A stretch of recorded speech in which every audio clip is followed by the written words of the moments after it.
যে মানুষ একা বাঁচতে পারে তার আসলে জীবনে দুঃখ বলতে কিছু থাকে না।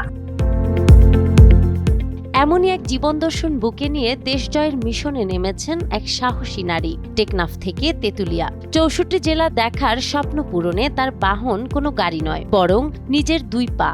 যান্ত্রিকতা ফেলে মেঠো পথ ধরে হেঁটে চলা এই পর্যটকের চোখে এখন লাল সবুজের পতাকাকে বিশ্ব দরবারে তুলে ধরার স্বপ্ন। চট্টগ্রামের তরুণী সাদিয়া সুলতানা ছোটবেলা থেকেই অজানাকে জানার নেশা তাকে তাড়িয়ে বেড়াতো। সেই তাগিদ থেকেই শুরু করেন বেঙ্গল 64 মিশন। আমার এই মিশনের নাম দিয়েছি আমি বেঙ্গল 64। বাংলা বাংলাদেশ সবটা মিলে হচ্ছে বেঙ্গল, বঙ্গ থেকে এসেছে নামটা। এখন 64 যেহেতু জেলা, সেই কারণে ওটাকে আমি কম্বাইন করে বেঙ্গল 64 দিয়েছি।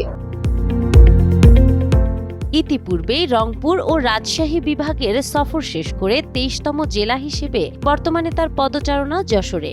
আমার হচ্ছে আজকে 23টা জেলার মধ্যে আসতে আমার 43টা দিন হচ্ছে পার হলো। প্রত্যেকটা জেলার একটা নতুন একটা জিনিস থাকে, যেটা অন্য কোনো জেলায় হচ্ছে মিল পাওয়া যায় না। প্রতিদিন মাইলের পর মাইল হেঁটে চলা এই পর্যটক শারীরিক সক্ষমতা বজায় রাখতে ভাতের বদলে প্রোটিন ও শুকনা খাবার খেয়ে পথ চলছেন। খাবারের যদি বিষয়টা বলি, সারাদিন হচ্ছে আমি টোটালি হচ্ছে ভাত খাই না, কারণ ভাত খেলে শরীর অনেক ঝিমায়। আমি হচ্ছে যে চেষ্টা করি হচ্ছে প্রোটিন নেওয়ার, বা কিছু নাটস বা হচ্ছে যে ড্রাই ফ্রুটস বা হচ্ছে ডিম, এই জাতীয় খাবার খেয়ে আমি সারাদিন পার করি।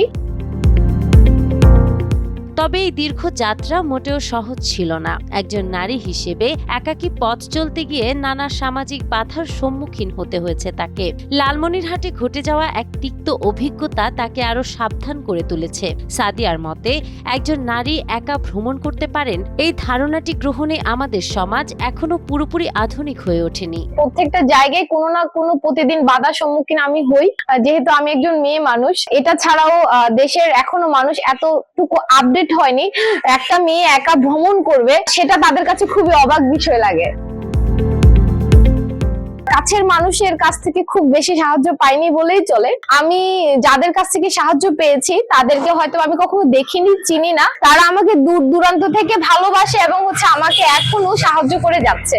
ব্যক্তিগত তহবিল আর শুভাকাঙ্ক্ষীদের সামান্য সহায়তায় এগিয়ে চলা সাদিয়ার লক্ষ্য আরো সুদূর প্রসারী। আমি আগে আমার বাংলাটা দেখবো, বাংলাটা দেখার পরে বিশ্ব ভ্রমণে আমি হয় যাব, না হলে কোনো মাউন্টেনে যাব, কোনো এভারেস্টে যাব।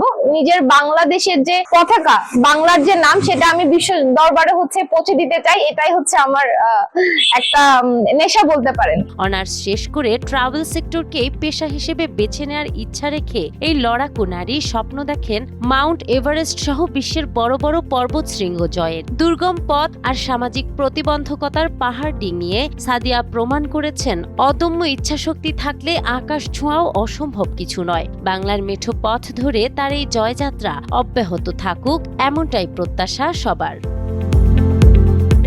নাহার বৃষ্টি, টাইমস টুডে।